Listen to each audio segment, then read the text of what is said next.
What a great way to start the morning. Good morning, everybody. Welcome to Friends Church. Guess you're not used to seeing me talk first thing, right? Sometimes I like to try things a little bit different, but I also want to do it the same as we always do it. We often start with a story about how we've screwed something up. And we do it deliberately because we want you to see two things. First, I'm worse than you. So whatever you've messed up, I've done worse than that. And second, I want you to feel like we're together. You know that song, it was like, together now. We've been talking about this idea of bidding in relationships, connection. And I remember it was maybe 15 years ago, and it's interesting, even as I talk about this, I can feel it. We're in my old house. I'm still married to my ex-wife. And I walk in the door, and I don't remember what the day was, but I remember being it was busy, I was tired, I was stressed.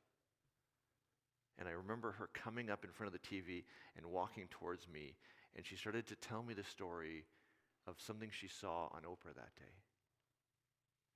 And it was this devastating story about a family and a woman who's struggling, and I don't remember the details, but I just remember it was like I just got hit with this emotion.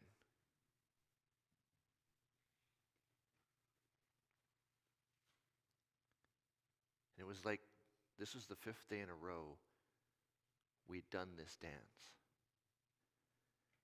I walked in the door. She started to share with me something about her life, something she was feeling. And I just felt like it was too much. Finally I said, and not in a nice voice like this, I said, "Don't ever tell me a story from Oprah again. I can't take it. Don't you ever tell me a story from Oprah again."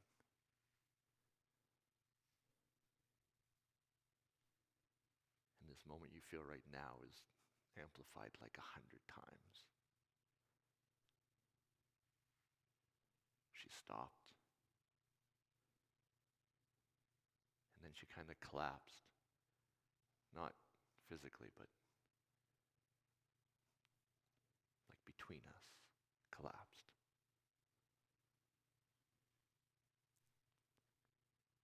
I don't know that's why I got divorced, but it's part of it.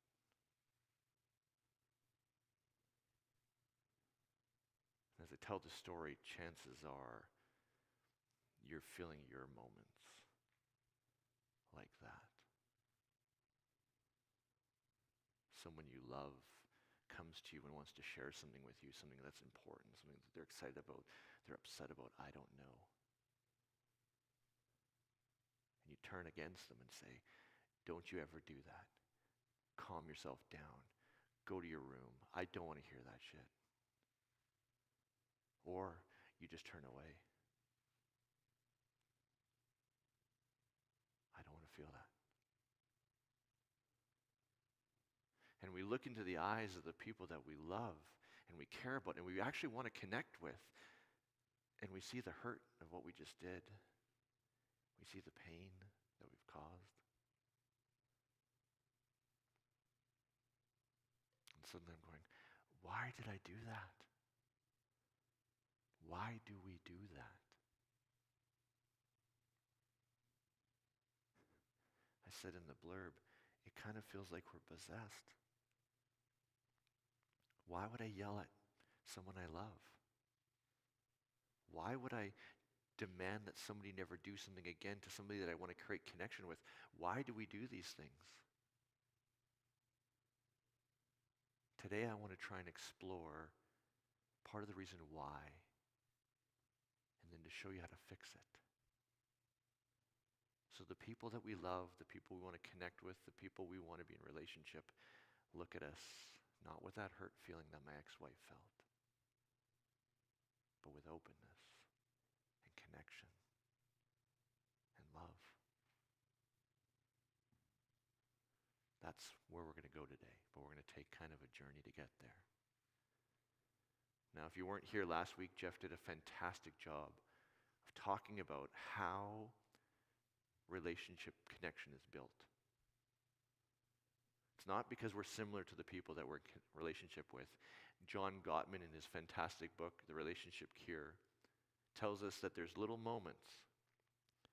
We create a bid. A bid is this, I want to connect with you. It's my ex-wife saying, can I share something that was important to me today?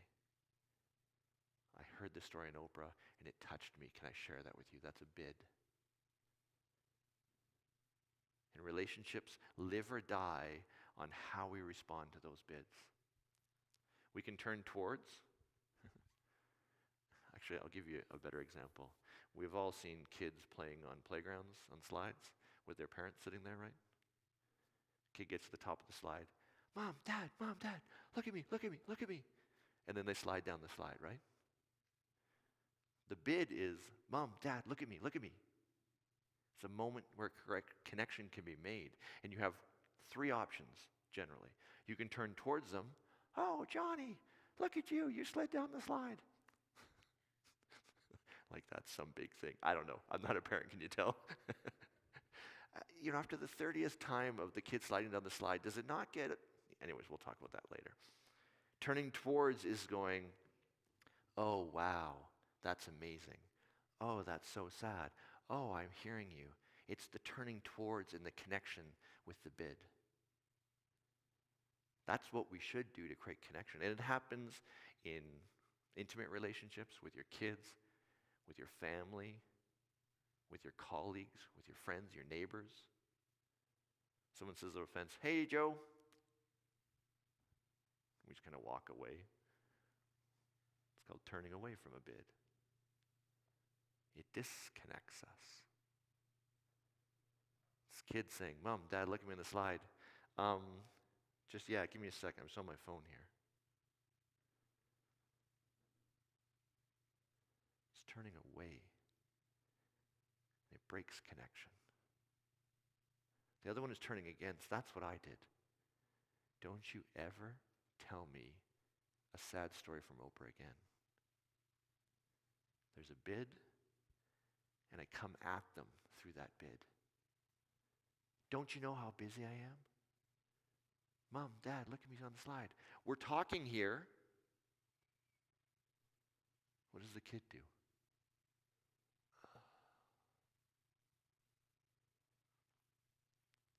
The thing that's driven this series for me is asking, why do I turn away or turn against the bids from the people that we love? Why do I do it? Why do you do it? Now, I'm hoping that you guys all have this perfect, and every time someone bids to you, respond perfectly. But I've also heard your stories, and I know that we all struggle with this. And we don't know why it is that we're turning against or away from someone we care about. And how do we change this? That's what I want to talk about today. And when I talked about this with Gregory, I said, Gregory, I want to do this first part of the message.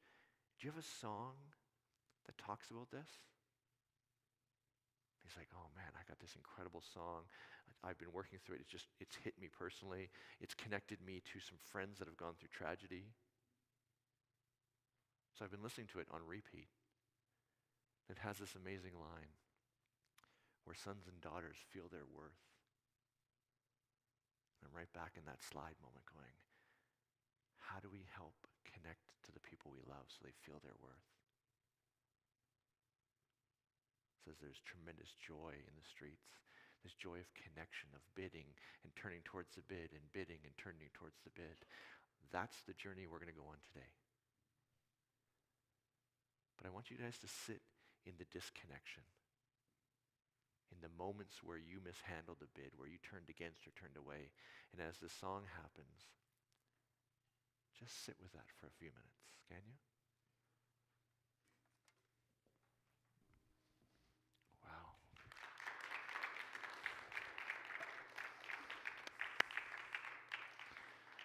What an incredible song, huh? So I'm hoping that you've started to think back through your life, feel the bids from different people, your partners, friends, kids, parents. Have you noticed that a lot of the bids come in a certain way? Let me show you what I mean by that. Kid on top of the slide, parent sitting down on the bench. Does the kid say something along the lines of, Mom, I think that physics is an interesting thing, and I think you probably would like to see the physics of gravity on my body as I slide down this slide. Might that be something you're interested in? Is that how bids sound? Bids often come through emotion. The number of times I show my wife new I love audio equipment, love it. Every time I see a new speaker or a new amplifier, babe, check this out. The bid comes through excitement. Do you notice that often bids are connected to an emotion? What did my ex-wife do? I'm feeling sad, and I'm going to bid to you through sadness. I heard this tragic story today. Think of the emotions that bids come through in your life. Excitement, anger. Ooh, I like bidding through anger. That's a good one. Cut me off on the street and I will bid all day long in anger. I'll tell you about my wife's reaction to that. I'm telling you, she's a ninja at this stuff. Frustration, fear. Someone came to me the other day and said, hey, I'm really struggling about this whole vaccine thing. I don't know what to do. I hear one thing, I hear another thing. What was the emotion? It's not the content. It's the emotion the content is packaged in. That's the important part. Okay, so if you buy in that a lot of bids come through a particular emotion, let's look at what happens when we don't match their emotion. Kid on the slide, parent on the thing. Mom, Dad, check me out. What if you respond to the excitement through sadness?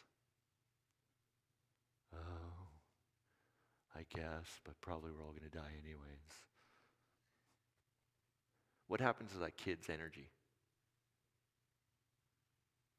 Here's the thing. To turn towards the bid, usually you need to resonate the same energy, the same emotion as that person. A sad bid needs sad resonance. An angry bid needs angry resonance. A frustrated bid needs frustrated. Someone comes home from work, I can't believe it. This is so annoying. My boss is such a pain in the butt. Well, wasn't it a great day? Didn't you enjoy the sunshine? Can you feel how that's not going to work at all? And yet if I would say something along the lines of, oh man, that sounds so frustrating. I can't believe you have to deal with that. Can you feel how that's the turn towards? There's this amazing moment in the biblical tradition. It's right before Jesus is killed. The idea is he knows he's going to die. Existential angst, for one. He's sad, profoundly sad. One of the translations talks about he's so profoundly sad that there's this metaphor of like tears dripping down his face of blood. And so he bids to the people that are closest to him. He says, please sit with me. I am so sad. Like I'm just gutted here. Now we know the bids come through a certain emotion often, sadness. And when we resonate the emotion, we can turn towards the bid. What do the disciples do? They take a nap. This is the definition of turning away from a bid. When someone bids to you with sadness and you go and have a nap, by definition, that's a bad response. Can we agree to that? And so he's there alone. And I often wonder, there's a moment when he's being killed. He kind of says, I'm all alone.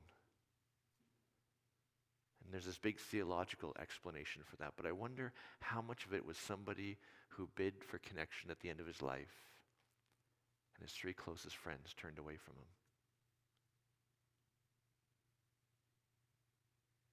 If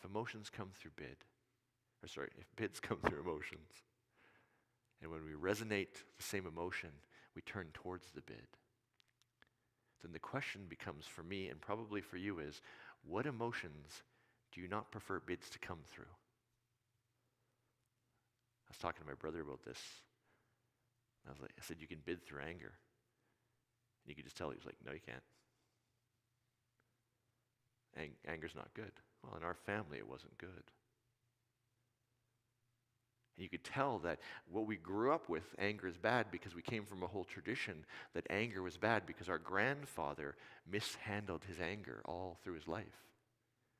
That influenced my dad, it influenced me and my brother and my sister.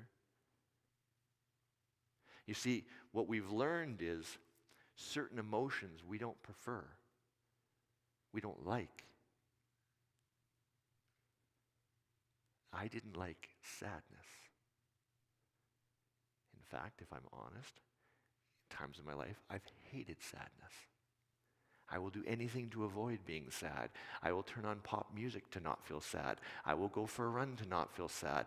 I will watch a violent TV show to not feel sad. I do not want to feel sad.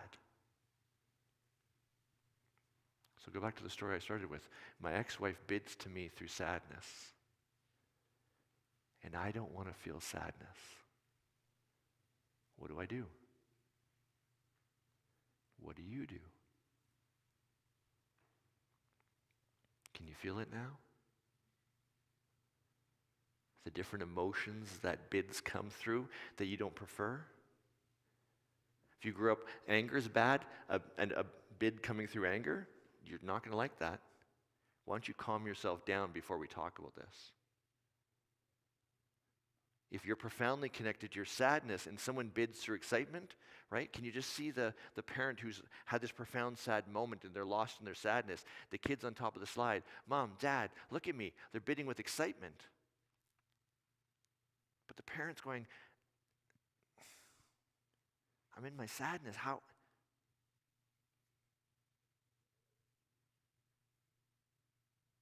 To understand why we turn against or turn away from bids, we have to see what emotions we're not willing to feel. What emotions we're not comfortable with. Because our ability to connect is limited by emotions we can't feel. Because when someone tries to bid through that emotion, we'll shut it down. So I started the message by saying, what emotions are we comfortable with feeling? Why do we turn against bids? Why do we turn away from people we love? It's because we don't want to feel certain emotions. This is the part where you all think, or at least I'm thinking, why don't people bid with better emotions? If everyone just bid through excitement, happiness, maybe some anger, life would be easy. Now I'm guessing your list of emotions you prefer bid through are different than mine. But until we can realize what emotions we're not comfortable with, we will always mishandle those bids. Can you feel that? So here's what I want to do, if you're open to it. John Gottman has this incredible section where he basically teaches us what emotions we're not comfortable with. What emotions that when a bid comes through that emotion, we will turn against it or turn away from it. So here's what I want to do, if you're open to it.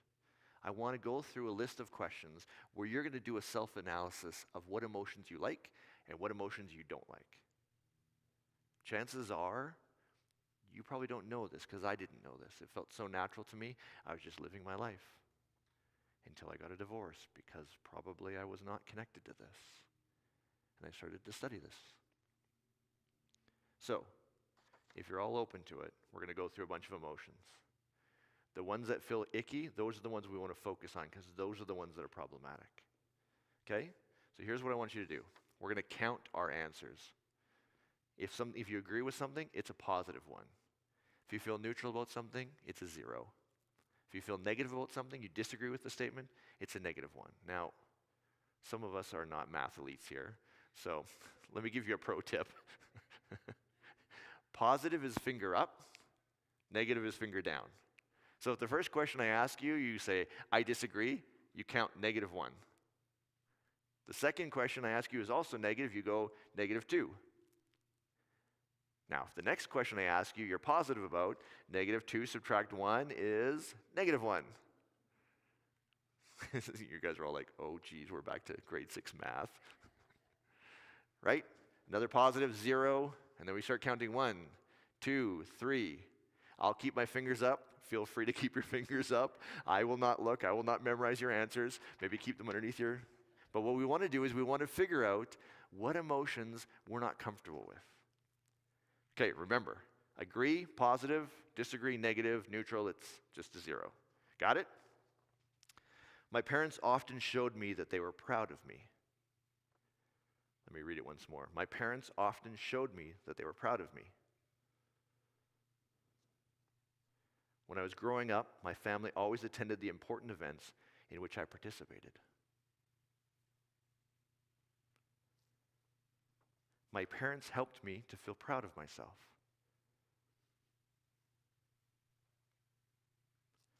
My family taught me to believe in my talents.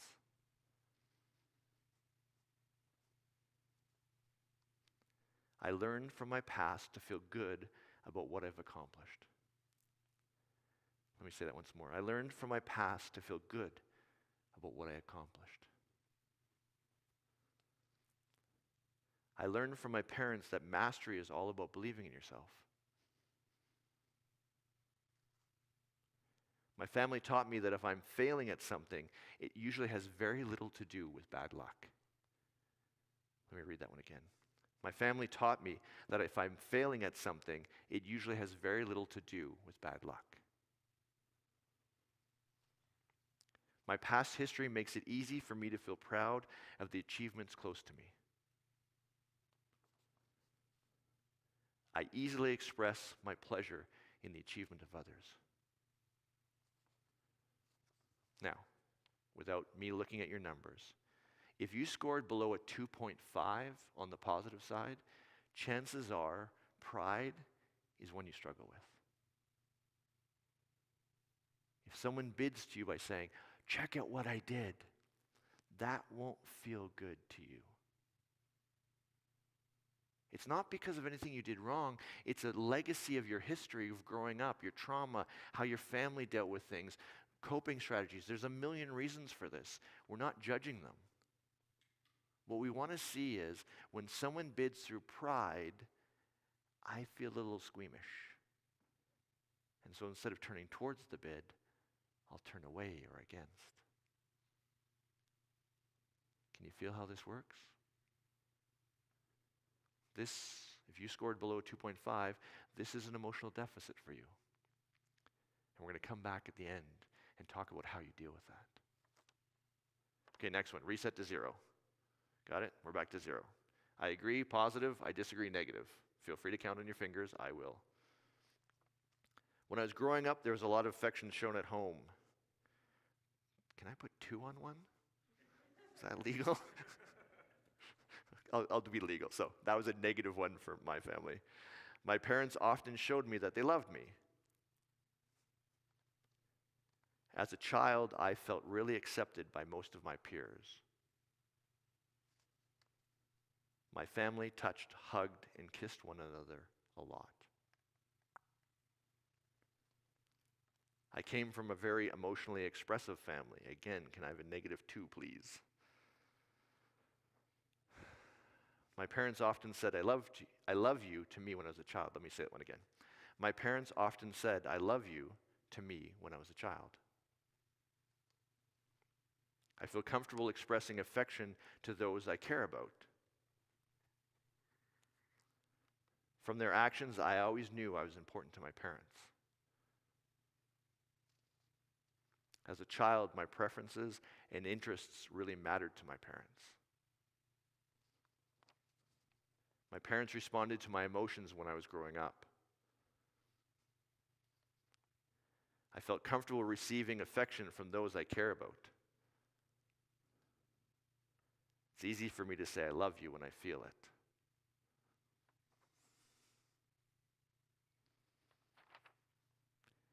If you scored below a 5, just as a note, I was a -6. If you scored below a 5, chances are love and affection, bids that come through those emotions, chances are you struggle with them. I know I do. It took me years to figure out how to hug somebody and when to hug somebody and who do you hug and how does this all work, because I didn't grow up with that. If you're below a 5, chances are that's difficult for you. You seeing how this works? I'm going to do 3 more quickly, okay? Reset to 0. Positive, I agree. Negative, I disagree. I was never afraid of my father's anger. I agree. It's easy for me to show my own anger to my parents. Oh, I like me some anger. I feel very comfortable when people are angry around me. I was taught as a child that anger is not the same at all as aggression. I was never afraid of my mother's anger. I can talk about my own anger with comfort.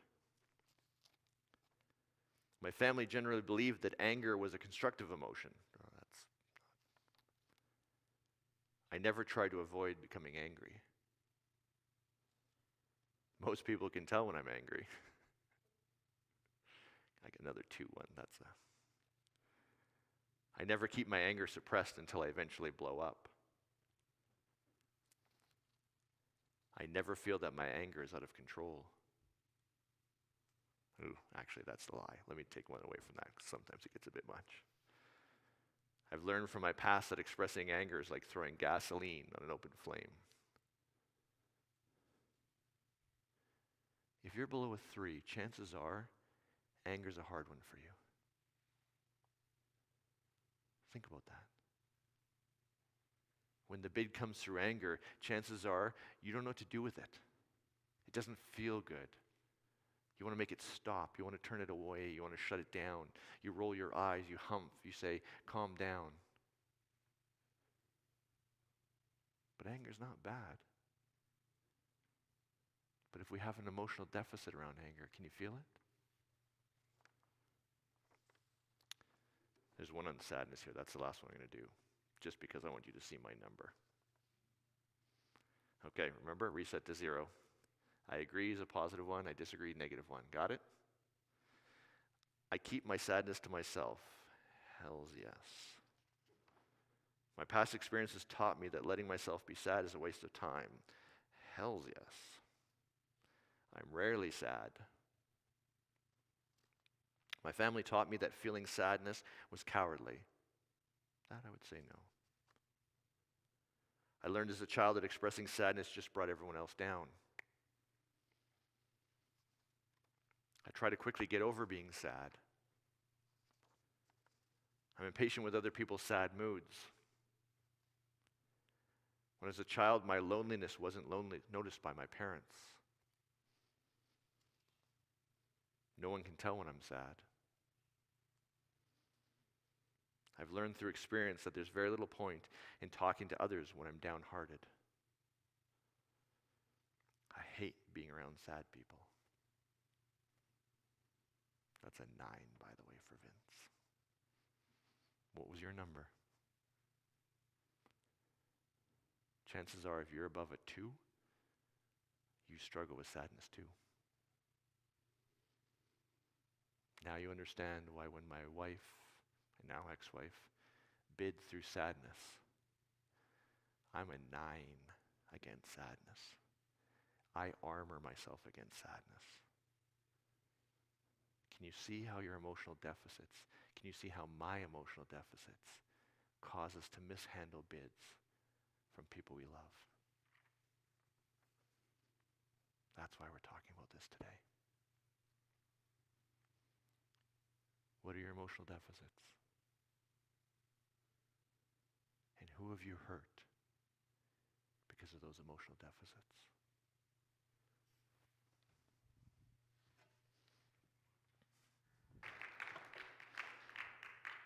What a perfect song for that moment, huh? Broken people. Will we ever rise again? I love it. That was beautiful. Okay. This is where I really want to crack a joke because I'm feeling too much sadness and I don't like it. Okay, I'm going to give you guys the last 10 years of my life in 3 minutes.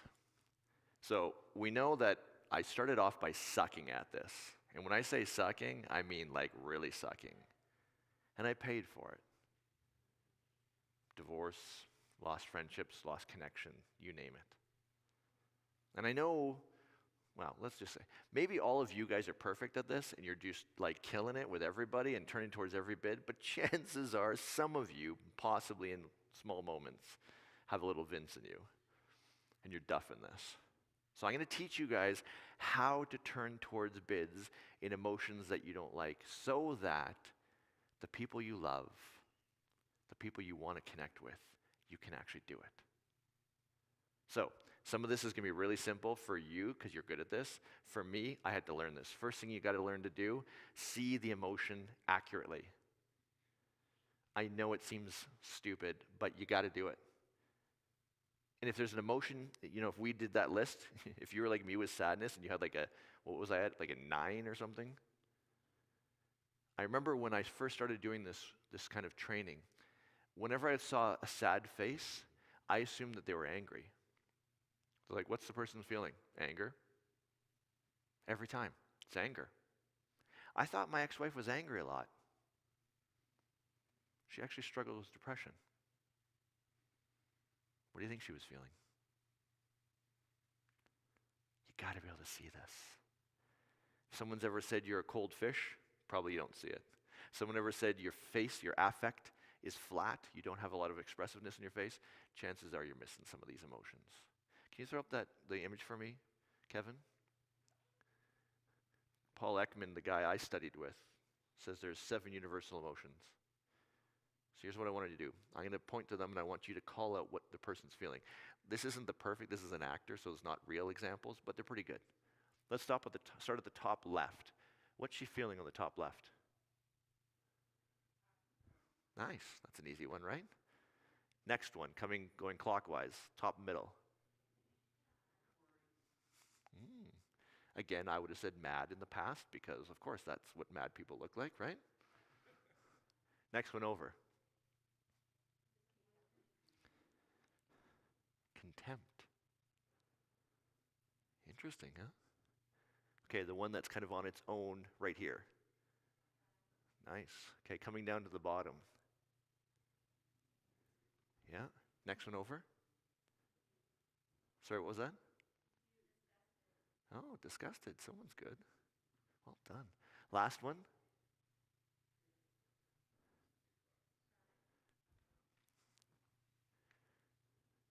So, one of the things you look for surprise is you're looking for the eyebrows to come up and separate.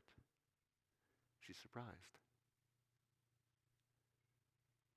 How well in moments of stress, in moments of you're in your own crap, you've had a busy day, whatever, how well are you reading those emotions? If you struggle, if you misread them, there's nothing wrong with you. You just never learned this. I'll put a link in the show notes to go to Paul Ekman's work. He basically will teach you to be able to see the emotions in people's faces. When I learned this, I spent the next 3 months going, "You're sad! You're totally sad!" Just as a side note, what you're not supposed to do to a sad person is point at them and yell. But I was so surprised. I was like, there is so much sadness in this world. I could not believe it. Next step. First, be able to see the emotion accurately. When your kid's angry, you don't see defiance. When your partner's sad, you don't feel angry or see anger. When they feel disgust, you don't think contempt, right? Misreading those things, massive issue. If you want to kind of figure out the A game, try and guess their emotion. Say, oh, that must be frustrating. If you got it wrong, they will tell you. I remember being in my counselor's office and she says, do you ever cry? I said, yes, I do. She says, when? I said, I'm crying right now. She says, no, you're not. I said, yes, I am. I'm arguing with my counselor about whether or not I'm currently crying. Very quickly, it turned to anger on my part. But what I learned was I couldn't even express that feeling. I couldn't feel sad. So the first thing, you have to be able to see the emotion. Second, remember, we have to be able to resonate the emotion. Johnny's on top of a slide. Mom, Dad, check me out. Look at this. You have to respond with excitement or it won't work. Whoa, I can't believe you slid down the slide for the 100th time.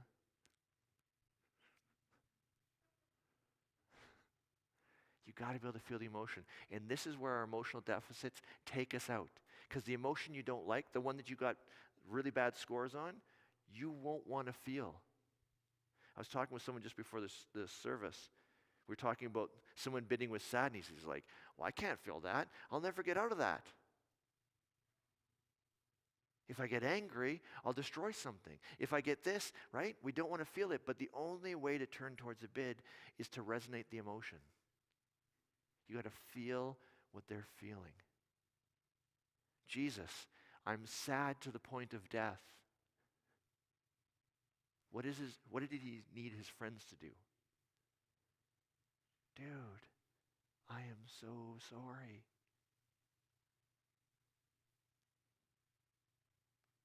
Now, chances are, if I would show you a new set of speakers that are on sale on the screen, you will not naturally feel excitement. Oh, actually, let me just ask. Anyone feel excited about new speakers on sale? Hey, we're going to talk after. I'll buy you a beer. We'll talk speakers. Now, chances are your kid's sliding down for the 100th time. It's not exciting anymore. Chances are you'll watch the same Oprah show, and instead of feeling sad, you'll feel disgust or contempt or annoyance or anger or something other than sadness.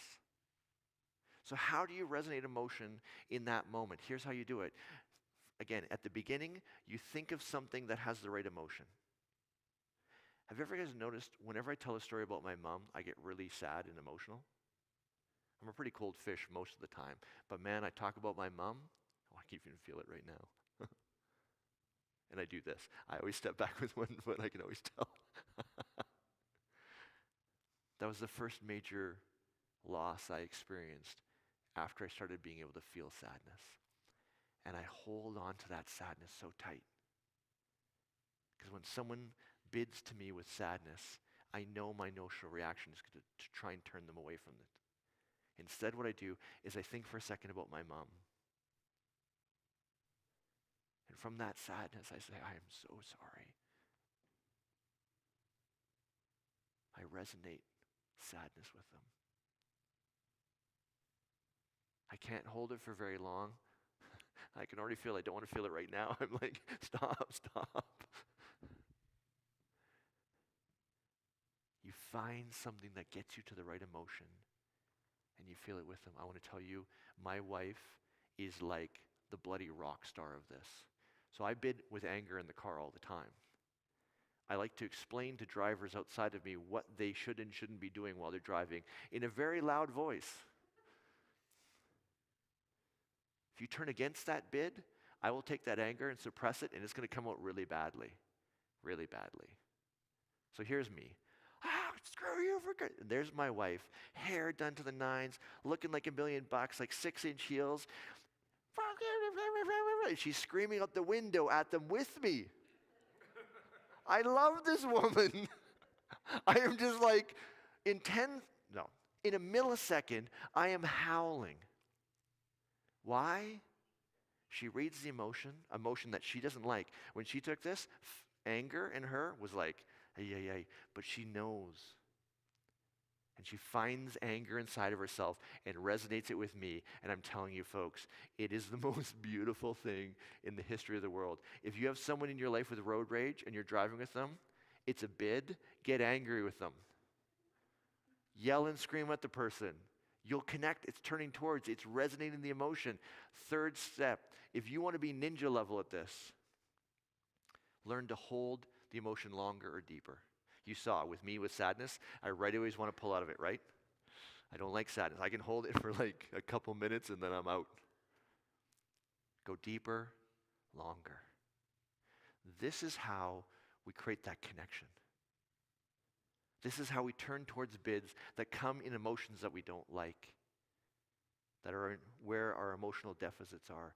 We learn to see the emotion and we learn to feel it. There's nothing wrong with how people bid to us. It's our emotional deficits that cause the problem.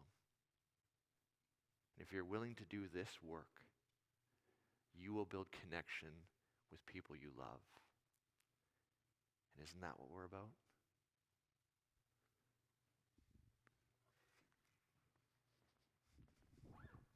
Hey, good morning. My name is Kelty, and this is a part of our service that we do called charitable giving.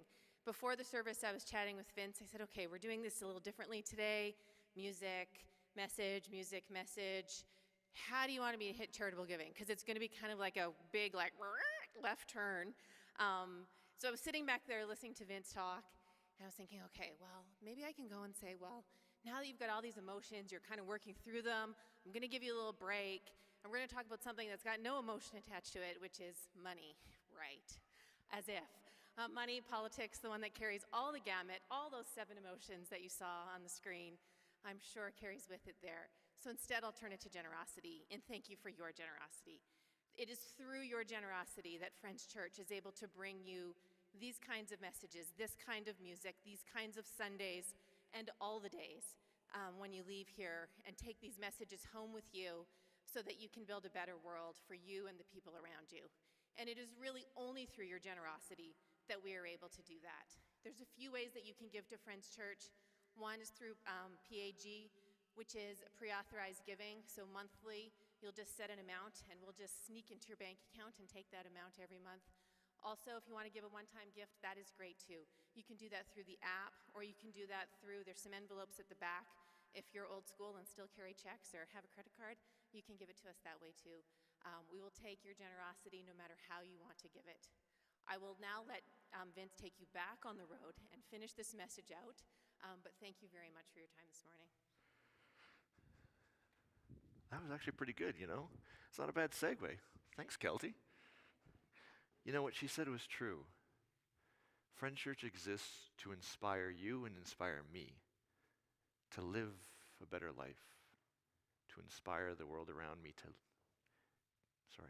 we inspire all of us to live better and make the world around us better.